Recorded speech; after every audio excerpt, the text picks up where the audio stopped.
Seven star আমাদের কিছু তরুণ বন্ধু তারা নিজেরা যে আজকে এই আয়োজনটি করেছেন একটি ব্যতিক্রম ধর্মী আয়োজন। আমরা অনেক জায়গায় খাদ্যদ্রব্য উপহার হিসেবে দেই, বিভিন্ন পরিধেয় জামা কাপড় দেওয়া হয়, কিন্তু সেটা নির্ধারিত। আজকে বিভিন্ন পসরা এখানে সাজিয়ে রাখা হয়েছে, ছোটদের কাপড়, বড়দের লুঙ্গি রয়েছে, শাড়ি রয়েছে, সেলোয়ার কামিজ রয়েছে, ফ্রক রয়েছে, ছোটদের গেঞ্জি রয়েছে। যার যেটা প্রয়োজন তারা এই জায়গা থেকে নিজের পছন্দ মতো নিজে হাত দিয়ে হয়তো একজন একটা জিনিস নেবেন, কিন্তু এই যে তার প্রয়োজন যেটা তিনি সেটা এই জায়গা থেকে নিয়ে যাবেন। এই যে স্বপ্নের দোকান নামটার মধ্যেও একটা মাদকতার ছোঁয়া রয়েছে, একটা কাব্যিক ভাব রয়েছে।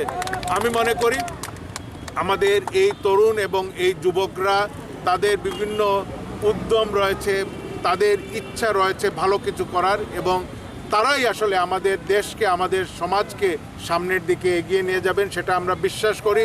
আমাদের এই ছাত্র, এই তরুণ, এই যুবকরাই আমাদের ভাষা আন্দোলন তারাই করেছেন, অসহযোগ আন্দোলন তারাই করেছেন, স্বাধীনতা যুদ্ধে অকাতরে তারাই কিন্তু নিজেদের প্রাণ বিসর্জন দিয়েছেন, এবং আজকে যে বাংলাদেশ এই জায়গায় এসেছে তার পেছনে পুরোপুরি আমাদের ছাত্র, তরুণ এবং যুবকরাই তার মূল চালিকা শক্তি।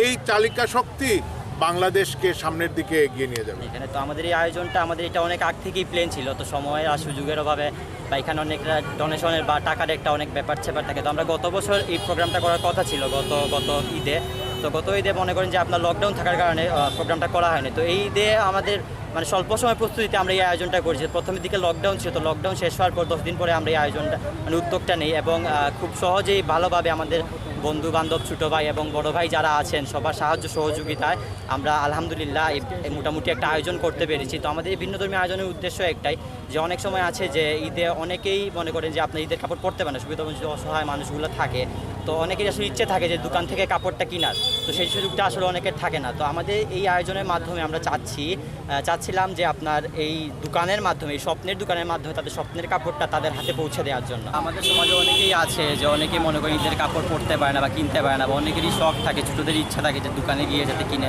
কিন্তু তাদের ক্ষেত্রে হয় যে কি আপনার একবেলা খাবারও জুটাতে পারে না, তারা ঈদের কাপড় কী করে কিনবে। তো আজকে আমাদের এই ভিন্নধর্মী আয়োজনের মাধ্যমে আমরা এই দোকানের মাধ্যমে তাদের পছন্দের যে কাপড়গুলো আছে সেই ঈদের জামাটা আমরা তাদেরকে উপহার দিব। এবং এই প্রোগ্রাম আমাদেরকে অনেকেই মানে অনেকভাবে সাহায্য করেছেন, আমাদের বড় ভাই, ছোটো ভাই, বন্ধু বান্ধব মিলে অনেকে আমাদের সাহায্য করেছে। আমি তাদের জন্য তাদের কাছে কৃতজ্ঞ এবং শ্রদ্ধা জানাচ্ছি এই ধরনের একটা মহৎ উদ্যোগে আমাদের কাছে সাড়া দেওয়ার জন্য।